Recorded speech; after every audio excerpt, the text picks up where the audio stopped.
உங்க எல்லாத்துக்கும் சொல்றேன், எதிர்மறை எண்ணமே வாழ்க்கையில துளியும் இருக்கக்கூடாது.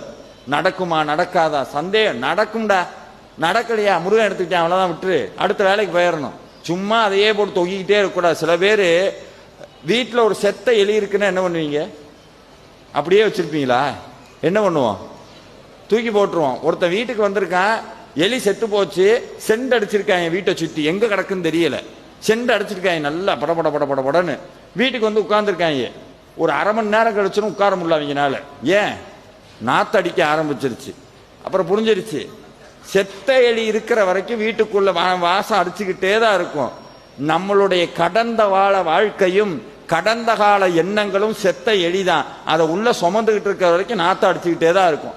எப்ப தூக்கி அப்படி வீசுறமோ அப்பவே வாழ்க்கை சந்தோஷமா இருக்கும். சில பேர் அதை நான் அப்பவே அப்படி இருந்திருந்தா நல்லா இருந்திருப்பேன், அப்பவே அப்படி இருந்தா நான் அப்பவே அதான் படிக்கல.